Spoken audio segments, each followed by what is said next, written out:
pasal yang ke-20, ayat yang pertama sampai dengan ayat 25.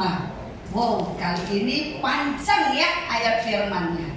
Tetapi hari ini saya mau mengajak kita untuk mengeksposisi saja bagian ini. Jadi Bapak Ibu tidak usah membuka bagian-bagian Alkitab yang lain, tapi cukup 25 ayat ini yang kita pelajari. Oke? Ya, kita akan membaca. Saya baca ayat yang ganjil, jemaat sekalian baca ayat yang genap. Ya, wah, luar biasa multimedia sudah menyiapkan ya. Jadi jemaat Tuhan, sekarang ini sangat dimanjakan ya, sampai-sampai datang ke gereja tuh lenggang kaku, nggak perlu bawa Alkitab coba ya, karena semua sudah disiapkan. Ada HP suci ya, kemudian ada multimedia suci, wah pokoknya semua serba ada firman. Tapi sayang, terkadang kita udah difasilitasi dengan luar biasa, kita pun kadang masih males untuk baca ya. Nah, hari ini saya berharap tidak ada yang males untuk membaca, tinggal membaca ya. Jadi semua buka suara. Kalau giliran Bapak Ibu ya harus buka suara, tidak ada yang diam. Tua muda semua membaca ya. Baik, firman Tuhan katakan hari ini, kemenangan atas Moab dan Amon, akhir pemerintahan Yosafat. Setelah itu Bani Moab dan Bani Amon datang berperang melawan Yosafat bersama-sama sepasukan orang Meonim. Silakan. Ayat yang kedua. Iya. Datanglah orang-orang memberitakan Yosafat, suatu laskar yang besar datang dan dari Adom menyerang tuanku. Sekarang mereka berhasil tamat Yosafat menjadi takut, lalu mengambil keputusan untuk mencari Tuhan. Ia menyerukan kepada seluruh Yehuda supaya berpuasa. Ayat yang keempat. dan Yehuda berkumpul di Kudus minta pertolongan daripada Tuhan. Mereka datang dari semua kota itu Yehuda mencari Tuhan. Lalu Yosafat berdiri di tengah-tengah jemaat Yehuda dan Yerusalem di rumah Tuhan, di muka pelataran yang baru. Dan berkata, ya Tuhan Allah nenek moyang kami, bukankah Engkau Allah di dalam surga? Bukankah Engkau memerintah atas segala kerajaan bangsa, kuasa dan kekuasaan ada di dalam tangan itu, sehingga tidak ada orang yang dapat bertahan melawan Engkau. Bukankah Engkau Allah kami yang menghalau penduduk tanah ini dari depan umat-Mu Israel dan memberikannya kepada keturunan Abraham sahabat-Mu itu untuk selama-lamanya? Lalu mereka mendiami tanah itu dan mendirikan bagimu tempat kudus untuk namamu, kata mereka. Ayat yang ke-9. Bila suatu malapetaka menimpa kami, yakni pedang, penghukuman, penyakit sampar, atau kelaparan, kami akan berdiri di muka rumah ini di hadapan-Mu, karena nama-Mu tinggal di dalam rumah ini, dan kami akan berseru kepadamu di dalam kesesakan kami, sampai Engkau mendengar dan menyelamatkan kami. Sekarang lihatlah Bani Amon dan Moab dan orang-orang dari pegunungan Sir, ketika orang-orang Israel datang dari tanah Mesir, Engkau melarang mereka memasuki negerinya, menjauhinya dan tidak memusnahkannya. Ayat yang ke-11, lihatlah, sebagai pembalasan mereka datang mengusir kami dari tanah milik yang telah Engkau wariskan kepada kami. 12. Ya Allah kami, jangan mengawal mereka, karena kami tidak mempunyai kekuatan untuk menghadapi laskar yang besar ini yang datang menjalankan kami tidak tahu apa yang harus kami lakukan, tetapi kami minta tunjuk kepadamu. Ayat yang ke-13. Sementara itu seluruh Yehuda berdiri di hadapan Tuhan, juga segenap keluarga mereka dengan istri dan anak-anak mereka. Ayat 14. Lalu Yehuda bin Zakaria bin Benaya bin Matanya seorang Lewi Bani Asahnya menyikapi roh Tuhan di tengah-tengah jemaat. Ayat yang ke-15. Dan berseru, camkanlah ini, hai seluruh Yehuda dan penduduk Yerusalem dan tuanku Raja Yosafat.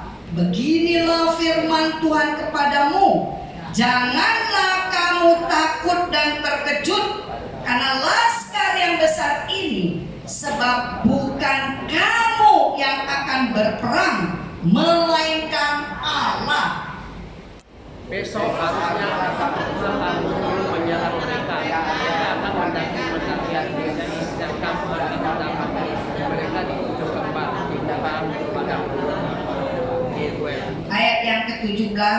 Dalam peperangan ini tidak usah kamu bertempur, hai Yehuda dan Yerusalem. Tinggallah berdiri di tempatmu dan lihatlah bagaimana Tuhan memberikan kemenangan kepadamu. Jangan kamu takut dan terkejut. Majulah besok menghadapi mereka. Tuhan akan menyertai kamu. Lalu berduduklah Yosafat dan bertanya, seluruh Yehuda dan penduduk Yerusalem pun bekerja dapat Tuhan dan menyembah kepadanya. Ayat yang ke-19. Kemudian orang Lewi dari Bani Kehat dan Bani Korah bangkit berdiri untuk menyanyikan puji-pujian bagi Tuhan Allah Israel dengan suara yang sangat nyaring. Ayat 20. Keesokan harinya pagi-pagi mereka pada ketika mereka hendak berangkat, berdirilah Yosafat dan berkata, hai Yehuda dan penduduk Yerusalem, percayalah kepada Tuhan Allahmu dan kamu tetap percaya kepada nabi-nabinya dan kamu akan berhasil. Iya, ya, dan kamu akan berhasil. Ayat 21. Setelah ia berunding dengan rakyat, ia mengangkat orang-orang yang akan menyanyi nyanyian untuk Tuhan dan memuji Tuhan dalam pakaian kudus yang semarak pada waktu mereka keluar di muka orang-orang bersenjata sambil berkata, nyanyikanlah nyanyian syukur bagi Tuhan, bahwasanya untuk selama-lamanya kasih setianya. Ayat 22. Ketika mereka mulai bersorak-sorai dan menyanyikan nyanyian sebuah Tuhanlah hadapan terhadap Bani Ammon dan terhadap orang-orang dari keturunan Seir yang hendak menyerang Yehuda, sehingga mereka kalah. Ayat 23. Dan Bani Ammon dan Moab berdiri menentang penduduk pegunungan Seir, hendak menumpas dan memunahkan mereka. Segera sesudah mereka membinasakan penduduk Seir, mereka saling bunuh-membunuh. Ayat 24.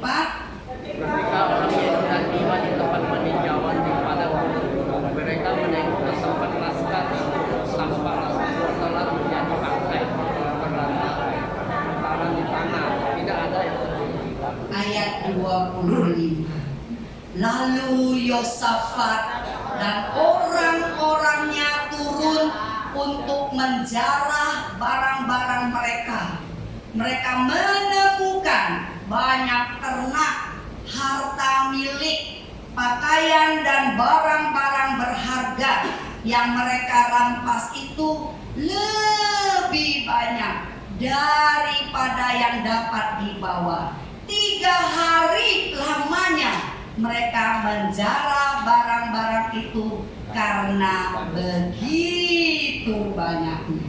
Sedemikian jauh pembacaan firman Tuhan. Yang berbahagia adalah orang yang membaca firman Tuhan dan mengamalkan firman Tuhan itu di dalam kehidupan sehari-hari. Tema daripada khotbah di minggu pagi ini adalah Tuhan memberi kemenangan. Apa saudaraku? Ikuti sama-sama.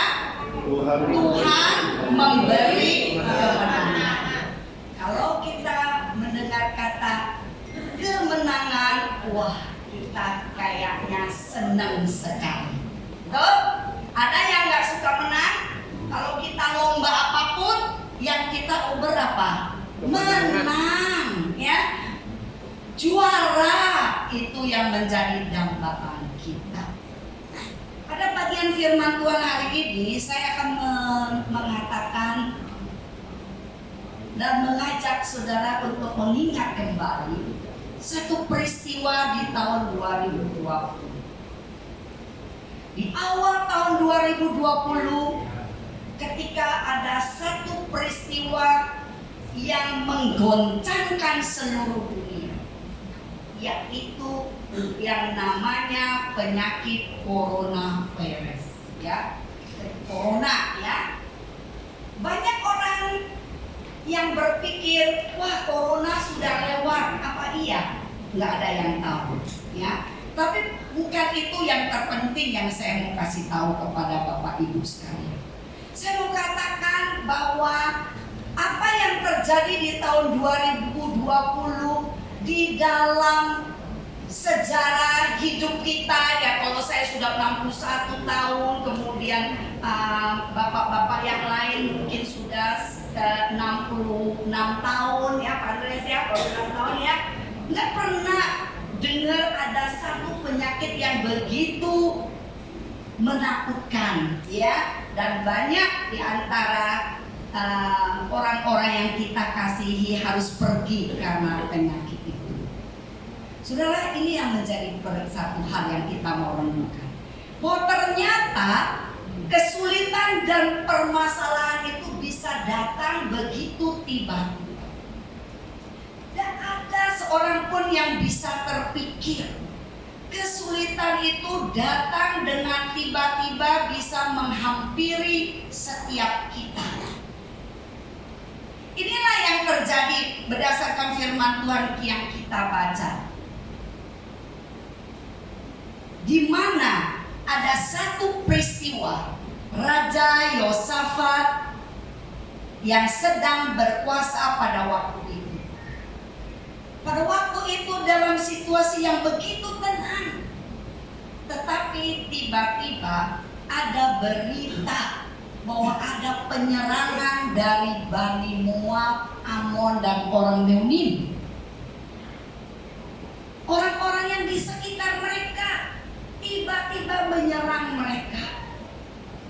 Saudara, sebagai seorang raja, ya, ia pun tidak siap. Siapa sih siap terhadap sebuah peperangan seperti yang saat ini terjadi? Ya, peperangan antara Rusia dan Ukraina. Siapa yang siap? Rakyat tidak siap, presiden tidak siap, semua tidak siap. Tetapi itu yang terjadi. Saudara, terkadang di dalam kehidupan kita juga tidak siap menerima permasalahan hidup. Namun permasalahan hidup bisa datang begitu mendadak tanpa kita undang, tanpa kita harapkan. Tapi permasalahan hidup itu bisa terjadi. Saudara, inilah yang menjadi hal yang membuat kita terkadang ada satu perasaan takut. Sebagaimana Raja Yosafat, dia juga punya perasaan takut. Saudara, dalam hidup orang percaya kita bisa menjumpai kesukaran. bisa terjadi kapanpun juga. Orang percaya tidak kebal terhadap permasalahan. Oh, saya sudah menjadi orang percaya, berarti saya nggak akan ada masalah. Nggak ada firman Tuhan yang berkata seperti demikian. Oh, saya sudah orang percaya, berarti saya akan sehat seterusnya. Nggak ada firman Tuhan yang katakan seperti demikian. Oh, saya orang percaya, berarti usaha saya pasti maju, tidak akan mengalami kebangkrutan. Sudah apa benar seperti demikian? Jadi saya mau katakan, karena firman Tuhan mengajarkan kepada kita, orang percaya juga bisa diizinkan mengalami kesukaran hidup. Bahkan pendeta yang kelihatannya hebat sekalipun, tiba-tiba Tuhan bisa izinkan dia mengalami permasalahan. Dia bisa mengalami kesulitan hidup. Jadi saudara, saat ini banyak dari kita ya diracuni oleh apa yang disebut satu pengajaran dari luar tentunya ya, yang mengajarkan teologi kesuksesan. Semua orang senang kalau dengar sukses, ya. Itulah yang diajarkan puluhan tahun yang lalu dan didengung-dengungkan bahwa orang percaya pasti sukses, orang percaya pasti berhasil, dan orang percaya tidak akan ada permasalahan. Kalau ada masalah pasti ada dosanya. Sudah belum tentu, ya. Saudara ingat akan satu kisah daripada Ayub. Ayub itu kurang suci apa? Tuhan sendiri mengatakan dia adalah orang yang saleh. Namun Tuhan izinkan adanya permasalahan hidup yang harus dia hadapi. Kembali kepada bagian firman Tuhan. Ketika Yosafat mendengar ada sekelompok orang yang akan menyerang, maka firman Tuhan katakan dia reaksinya ketika ada permasalahan. Reaksi dia yang pertama apa? Firman Tuhan katakan dia takut.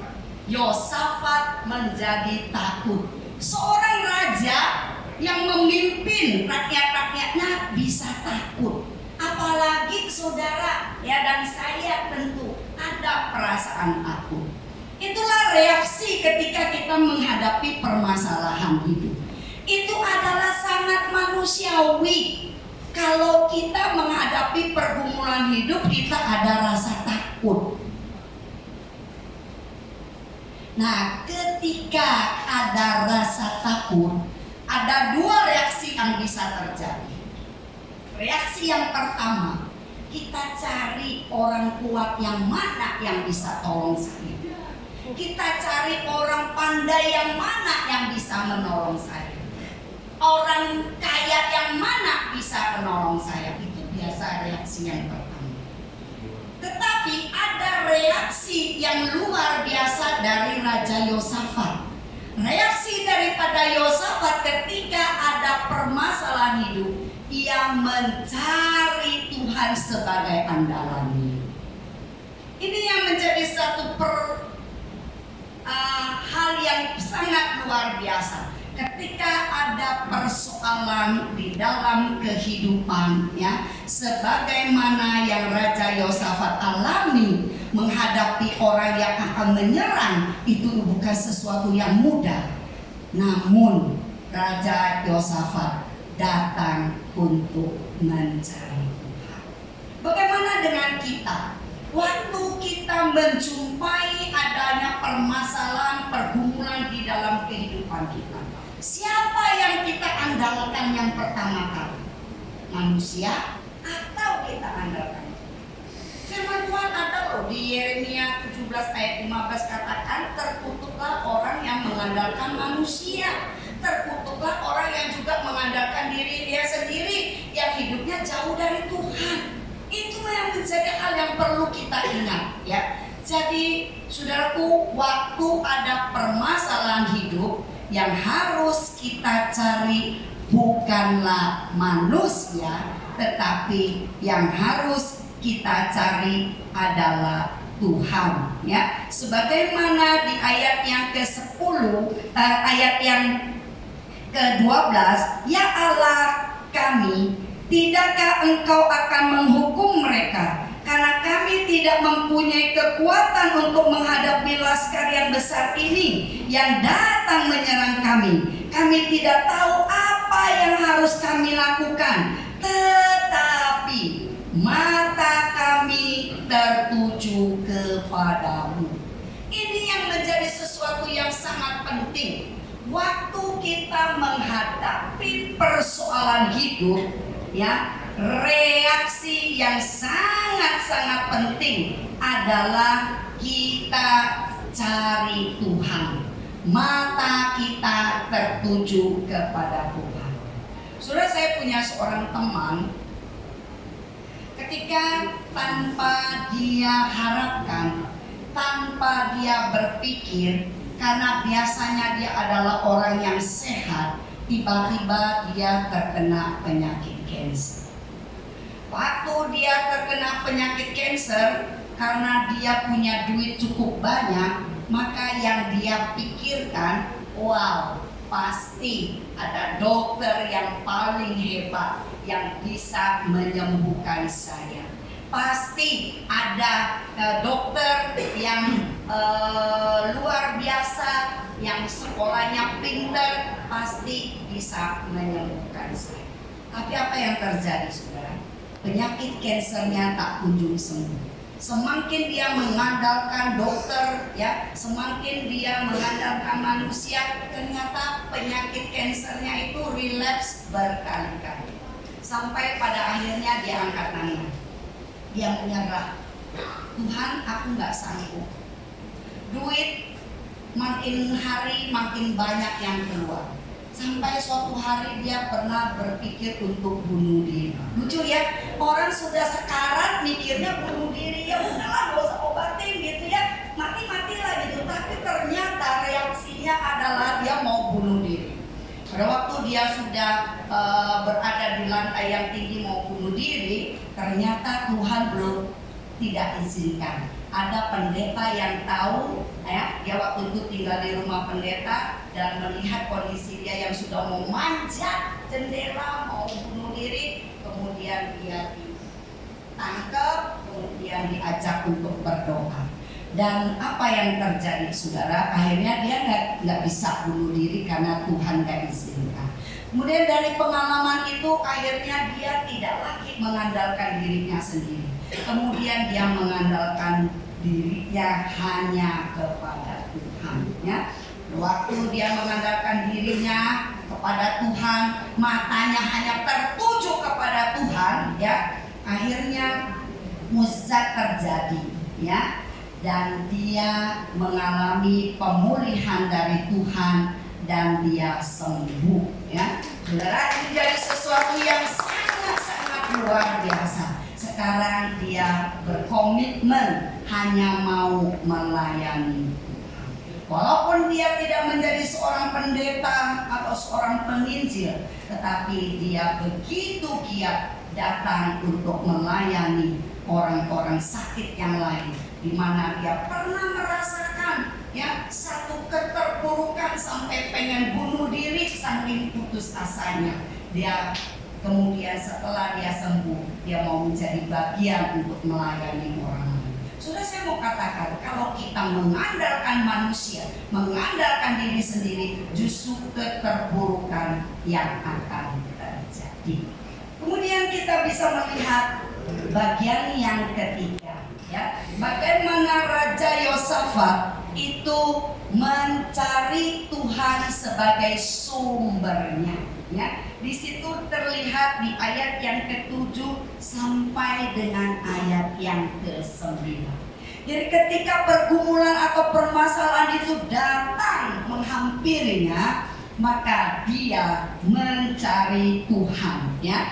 Apa yang dia lakukan, ya? Dia menyerukan, kita bisa lihat, bukankah Engkau Allah kami yang menghalau penduduk tanah ini dari depan umatmu Israel dan memberikan kepada keturunan Abraham sahabatmu itu untuk selama-lamanya.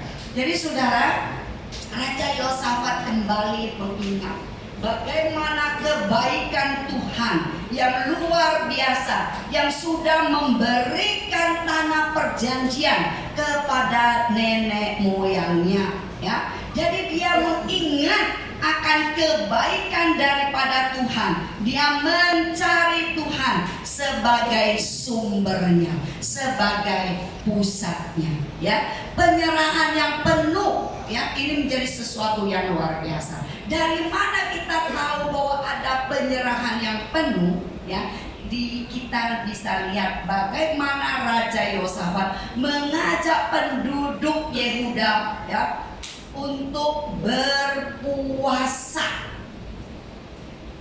Kalau berpuasa berarti ada satu hal yang mau diserukan secara serius, mau menyatakan sebuah pengakuan bahwa saya tidak sanggup menyelesaikan permasalahan ini, maka saya perlu datang kepada sumber yang penuh dengan kekuatan, yaitu Tuhan yang menciptakan kita. Saudaraku, ini menjadi sesuatu yang sangat-sangat luar biasa. Kita tahu, ya, saya nggak janjian loh sama Pak Lai, ya, tapi pujian-pujiannya itu sungguh sangat luar biasa. Yang ajak kita pujian itu Tuhan itu kekuatan, ya, Tuhan itu ajaib. Jadi di sini mau langsung menyentuh kepada poin yang ketiga, cari Tuhan sebagai sumber. Padahal nggak kong kali kong. Saya nggak juga kirim ayat gitu, ya. Ini loh saya mau khotbah loh hari ini loh tentang ini. Baru tadi saya datang saya kasih. Tetapi bagaimana Roh Tuhan, ya, yang memberikan arahan sehingga puji-pujian yang dinaikkan, ya, yang sudah disiapkan beberapa hari yang lalu, dan saya yang juga mempersiapkan khotbah itu bisa match begitu kuat. Jadi mencari Tuhan sebagai sumber. Saudara, banyak orang berpikir, oh orang Kristen ngapain puasa? Kayak orang seberang aja puasa gitu, ya, nggak usah. Saudara, Alkitab mengajarkan ada puasa, ada kejadian puasa banyak, ya. Di kitab Yunus juga, ya, ada orang-orang Niniwe itu mereka berpuasa, dan di bagian ini juga mengatakan Yosafat mengajak penduduk Yehuda untuk berpuasa. Berpuasa sebagai tanda mereka berserah penuh, berharap penuh kepada Tuhan yang sudah melakukan banyak mukjizat kepada nenek moyang. Jadi bagaimana dikatakan mereka berseru sampai Tuhan menyelamatkan, ya, luar biasa, ya, sampai Tuhan menyelamatkan. Ya. Jadi bagaimana ketika engkau bergumul? Apakah engkau bergumul kemudian jadi tawar hati? Ah, Tuhan gak jawab doa saya. Ah, Tuhan, di mana dia? Kok orang lain ditolong, kok aku enggak? Wah, kita mulai ngomel-ngomel. Padahal bukan Tuhan enggak mendengar doanya saudara. Tuhan menunda untuk sesaat supaya kita bisa melihat kemuliaan Tuhan yang luar biasa. Tapi banyak orang Kristen nih, orang Kristen yang cengeng, ya, sedikit-sedikit ngambek. Kalau Tuhan bilang tunggu ya Eva, nanti nggak mau Tuhan, maunya sekarang. Ya, Tuhan bilang sama kita, Eva, yang jadi Tuhan itu siapa toh? Yang jadi Tuhan, Tuhan, bukan kita, bukan sekarangnya kita. Tuhan tahu waktu yang tepat, cara yang tepat untuk menjawab semua doa-doa kita. Karena Dia sumber, Dia yang ciptakan saudara dan saya. Jadi saudara cuma lihat yang di depan ini, tapi Tuhan sudah lihat berkilo-kilo, gitu ya. Nah, saudara, saya mau ilustrasi tentang GPS. Saudara, jadi kadang-kadang kami kalau pergi kemana-mana kan nggak tahu jalan kan pakai GPS.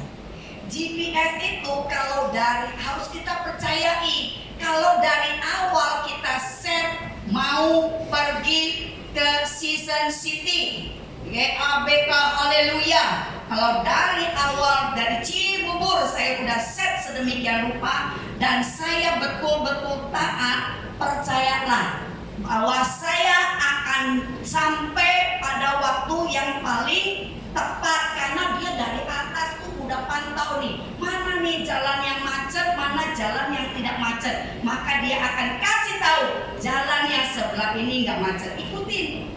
Tapi seringkali saya sama suami ini, karena suami ini sudah, dia bilang dia udah mahir, udah tahu banyak kota Jakarta begitu ya, udah diarahin nih, enggak, aku mau lewat sini aja. Tahunya dia udah GPS bilang jalannya sini ya ke kanan, dia ke sini aja. Aku tahu lebih cepat yang jalur kiri nggak kanan. Aku udah tahu jalan kota Jakarta. Saudara, apa yang terjadi? Ternyata setelah dia masuk ke kiri, belum nyampe 500 meter karena kita belum tentu bisa lihat kalau hitungan-hitungan. Ternyata di jalan yang sebelah kiri yang dia anggap paling dekat, ternyata macet. Baru dia nyesel. Iya ya, ternyata macet. Makanya saya bilang, kalau mau pakai GPS, dari awal pakai GPS. Kalau mau pakai daya ingat kamu tahu jalan yang mana yang bagus, ya pakai. Nah kalau begini nyesel kan? Nah saudara, itulah ilustrasi yang saya mau kasih tahu sama kita semua. Terkadang kita juga sok tahu, udah tahu jalan ini yang bagus. Tuhan, padahal dari surga Tuhan pantau ya. Tuhan bilang, itu bukan jalan yang terbagus, jalan yang sebelah sini, yang penting kelihatannya ada lika-likunya, tapi itu akan menghantar engkau dengan baik untuk engkau bisa mengenal Sang Pencipta. Saudara, mau belajar seperti kita? Kalau GPS aja kita harus percaya, dan itu barang elektronik loh, apalagi sumber kita Tuhan yang ciptain kita. Maka kita harus percaya kepada Sang Sumber itu. Maka waktu kita berseru kepada Tuhan, kalau Tuhan belum menjawab doa kita, jangan kita marah, jangan kita tawar hati, tapi berseru terus sampai Tuhan menyelamatkan kita. Ya, sekarang ini ada satu pujian yang Tuhan terkadang Tuhan belum menjawab doa kita, itu kan ada satu lagu ya sekarang lagi in gitu ya, karena Tuhan tahu yang terbaik buat kita. Kemudian poin yang terakhir, biasanya kalau udah poin terakhir orang seneng ya, sebentar lagi bisa makan bakmi gitu ya. Baik, poin yang keempat, apa sih hasil yang diperoleh dari pengandalan kepada Tuhan? Sebagaimana Raja Yosafat waktu dia mengandalkan Tuhan, ya, apa yang terjadi? Orang dikepung loh, ada orang Moab, Amon, Meunim gitu ya, orang-orang di sekitar kepung gitu ya, dan dia dari awal udah rasa takut ya. Jadi dia ngandalin Tuhan karena takutnya. Apa yang terjadi? Di ayat 15 bagaimana Tuhan mengatakan lewat orang yang diberikan penglihatan ya, dikatakan ya, lalu Yehasil bin Zakaria bin Benaya bin Mata seorang Lewi dari Bani Asaf dihinggapi roh Tuhan di tengah-tengah jemaat, dan dia berseru, camkanlah hai seluruh Yehuda dan penduduk Yerusalem dan tuanku Raja Yosafat, beginilah firman Tuhan kepadamu, janganlah kamu takut dan terkejut karena laskar yang besar itu, sebab bukan kamu yang akan berperang, melainkan Allah. Jadi saudara, ini hasil dari orang yang cari Tuhan ya sebagai sumber, maka hasil yang kita peroleh adalah Allah yang akan berperang, Allah yang akan menyelesaikan seluruh permasalahan hidup kita. Jadi orang percaya tidak kebal terhadap permasalahan, tetapi ada Tuhan yang akan menolong kita untuk memberikan jalan keluar, menyelesaikan permasalahan kita. Nah, bagaimana kita bisa melihat akhirnya Raja Yosafat itu mencapai kemenangan yang luar biasa, dikepung oleh banyak orang Tuhan yang berperang. Mereka tinggal memuji-muji aja, ya. Tetap mereka melakukan bagiannya, ya. Kemudian apa yang firman Tuhan katakan itu sangat luar biasa. Mereka menuai kemenangan. Kemenangan yang datangnya dari siapa? Kemenangan yang datangnya dari Tuhan. Itulah yang menjadi tema hari ini. Tuhan memberi kemenangan. Saudara boleh punya masalah, tetapi Tuhan akan menyelesaikan permasalahan kita. Lalu kalau begitu apakah saya tinggal diam saja? Enggak, kita harus melakukan bagiannya kita. Bagiannya kita lakukan, bagiannya Tuhan menyelesaikan semuanya. Amin. Ada kerjasamanya. Jadi jangan, Tuhan aku mau cari kerjaan, aku mau dapetin kerjaan, Tuhan kasih kerjaan ya sama saya. Tuhan bilang yes, saya kasih kerjaan. Tapi dia di rumah tempat tidur nggak mau ngapa-ngapain, nggak mau bikin lamaran, nggak mau tanya itu Pak Lai di mana ya, ada orang yang butuh tenaga saya sebagai administrasi, nggak mau nanya, nggak mau. Tapi di rumah terus bagaimana? Nggak bisa. Tetap kita harus lakukan bagian kita dan biarkan Tuhan melakukan bagiannya Tuhan. Terus ada orang yang sakit,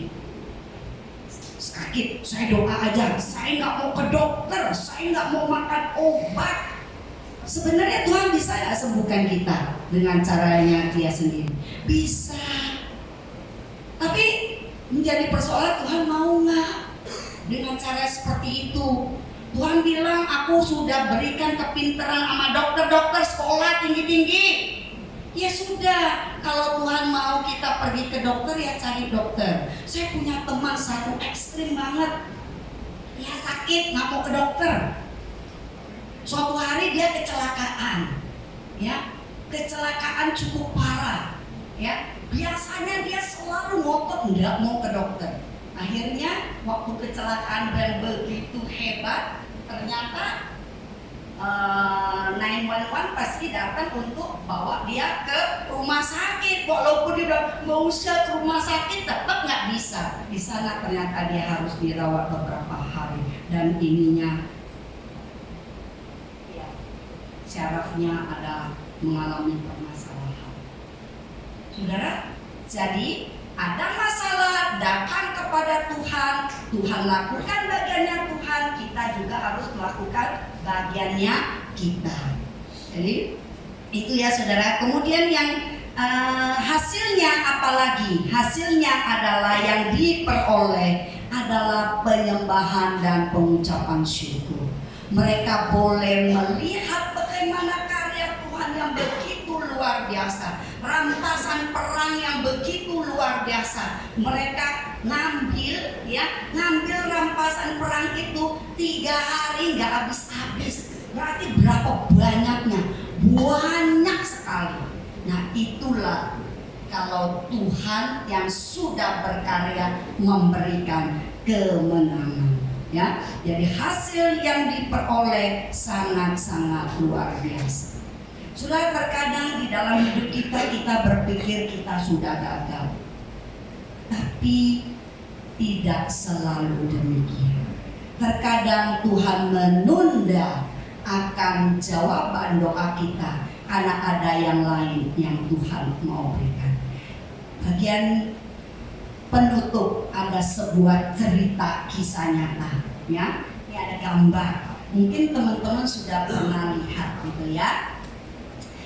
karena ini lagi agak tren lah ya, sering dikirim-kirim lewat YouTube gitu ya, atau lewat WA ke teman-teman. Saya nggak tahu kalau sudah ada, sudah pernah dengar, nggak apa-apa. Sudah pernah dengar Jim Yos?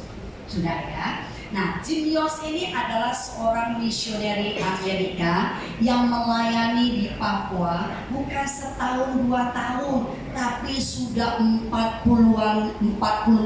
tahunan. Sudah waktu awal-awal dia datang melayani Papua, kalau 45 tahun yang lalu, kira-kira tahun-tahun 77, tahun 78, kira-kira Papua itu seperti apa? Yang sekarang aja Papua aja kita masih anggap sebagai daerah yang masih sedikit lebih tertinggal dari Jawa, apalagi 45 tahun yang lalu. Tapi Jim Yos ini dipanggil untuk melayani di Papua, dan dia taat pergi melayani. Waktu itu dia masih muda, baru menikah ya, dan baru dia pergi ke Papua baru 1 bulan.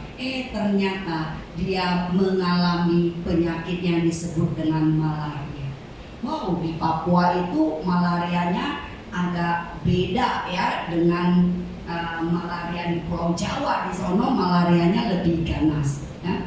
Sudah sampai berkali-kali dia harus dievakuasi ya, dan pergi ke kota yang lebih besar ya. Maksudnya di Papua kan ada kota yang lebih besar gitu ya. Dia tuh berada di pelosok banget, karena dia kalau mau datang itu harus pakai pesawat misi gitu. Berada di sangat terpencil ya. Jadi waktu itu dia keluar masuk, baru sembuh, masuk lagi ke pedalaman, malarianya kumat lagi, dan banyak kali ya. Sampai suatu hari mereka punya anak 3 ya, dan anaknya 2 anaknya tuh sempat sampai koma ya, karena malaria. Sehingga orang-orang waktu itu, misioneri waktu itu yang bersama dengan mereka, yang ada bersama dengan mereka, langsung bilang, James, you pulanglah, you jangan jadi seorang papa yang nggak tanggung jawab sampai anakku jadi korban. Nanti lihat tuh anak kamu udah 2, udah seminggu ini nggak sadarkan diri. Sudah waktu itu Jim nggak tahu harus berbuat apa. Jim berpikir, karena untuk mengevakuasi waktu itu nggak ada pesawat, sehingga anaknya nggak bisa dievakuasi. Sehingga Jim hanya berdoa, ambil air untuk bikin dia dingin demamnya ya. Saudara, waktu itu James langsung tanya sama Tuhan, Tuhan, dari hati yang saya yang paling dalam, saya benar-benar mau melayani Tuhan. Tetapi sekarang ini kondisinya demikian, saya mau tetap menjadi papa yang terbaik buat anak-anak saya. Saudara, waktu penyerahan yang begitu penuh ya, James, apa yang terjadi? Ternyata Tuhan itu tidak pernah membiarkan James bergumul seorang diri. Pada hari yang ke-7, kedua anaknya ini sadar kembali, ya, sembuh dari segala penyakit malaria. Ternyata Tuhan luar biasa. Waktu itulah James berpikir dia mempunyai damai sejahtera dari Tuhan, bahwa dia tidak akan meninggalkan Papua. Dia bertekad, kalau karena penderitaannya ada satu suku yang boleh dimenangkan bagi Tuhan, itu adalah hal yang sangat luar biasa. Sudah belum setelah beberapa puluh tahun, James memang sering kumat penyakit daripada malarianya, dan James berobat ke rumah sakit di Texas untuk periksa matanya. Dokter bilang bahwa matamu sudah diambang kebutaan. Sudah, karena memang sebelah matanya itu udah lihatnya susah. Menurut dokter udah nggak ada jalan yang lain. Terus dokter sampai berkali-kali nasihatin, pulang Amerika, jangan balik lagi ke Papua. Kalau enggak, engkau akan mengalami kebutaan. Tapi James yakin dan percaya, kalau memang kebutaan saya bisa membuat satu suku dari Papua menjadi orang yang terselamatkan. Tidak apa-apa, Tuhan, aku rela. Sudah, akhirnya sampai sekarang James masih bisa melihat, dan dia nggak mengerti kenapa dia bisa melihat, karena secara kedokteran itu tidak mungkin terjadi. Sudah, yang menjadi sangat luar biasa lagi, anak mereka yang paling besar akhirnya sekarang menjadi seorang dokter. Ya, mereka buka klinik di Sentani, melayani banyak orang-orang Papua. Mereka mengasihi orang-orang Papua dengan sangat luar biasa. Sepintas kelihatannya pelayanan mereka gagal. Anaknya sakit, dianya sakit gitu ya. Tetapi karena anugerah daripada Tuhan, Tuhan sanggup membawa yang kelihatan gagal menjadi berhasil. Siapa Tuhan kita? Tuhan kita adalah Tuhan yang perkasa, Tuhan yang berkuasa, Tuhan yang ajaib. Dia sanggup memberikan kemenangan kepada kita semua. Jika ada Bapak, Ibu, Saudara-saudariku yang terkasih, yang hari ini engkau mempunyai permasalahan, engkau nggak tahu harus berbuat apa lagi, kiri, kanan, mentok, depan, belakang, terasa nggak ada jalan, tapi engkau bisa menghadapkan wajahmu ke atas dan matamu tertuju kepada Dia, Sang Penciptamu, Dia yang adalah sumber yang bisa dipercaya, maka Dia akan berbuat sesuatu bagi saudara dan saya. Apapun pergumulanmu, berseru kepada Tuhan dan yakin Dia akan menyelamatkan saudara. Dia akan memberikan kekuatan, Dia akan memberikan masa depan yang penuh dengan harapan. Itu janji Tuhan.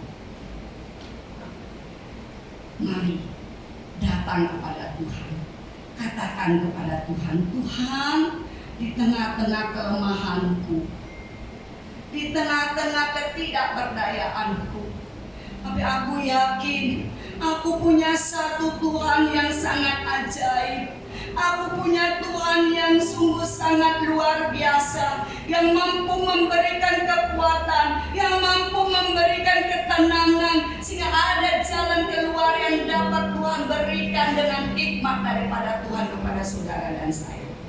Jika hari ini saudara mengatakan, ini saya Tuhan, saya sedang dalam permasalahan, saya sedang dalam pergumulan, saya sedang dalam keadaan sakit penyakit, engkau katakan, Tuhan, aku butuh Engkau. Kau boleh taruh tanganmu di atas dada. Kau tidak perlu melihat ke kiri dan ke kanan. Engkau tidak datang kepada manusia. Engkau tidak mencari pertolongan pada manusia, tapi engkau cari pertolongan itu kepada Tuhan yang adalah sumber pertolongan. Tuhan, engkau melihat tangan yang tertaruh di atas dada mereka. Mereka punya pergumulan. Sekalipun hamba-Mu tidak tahu apa yang menjadi pergumulan mereka, tapi Engkau hadir saat ini menjamah mereka satu demi satu. Dari kursi yang paling depan, tengah maupun belakang, Tuhan jamah. Tuhan lihat hati mereka, lihat teriakan mereka, kasihani mereka ya Tuhan. Mata mereka hanya tertuju kepada-Mu. Saat ini Tuhan memberikan ketenangan kepadamu.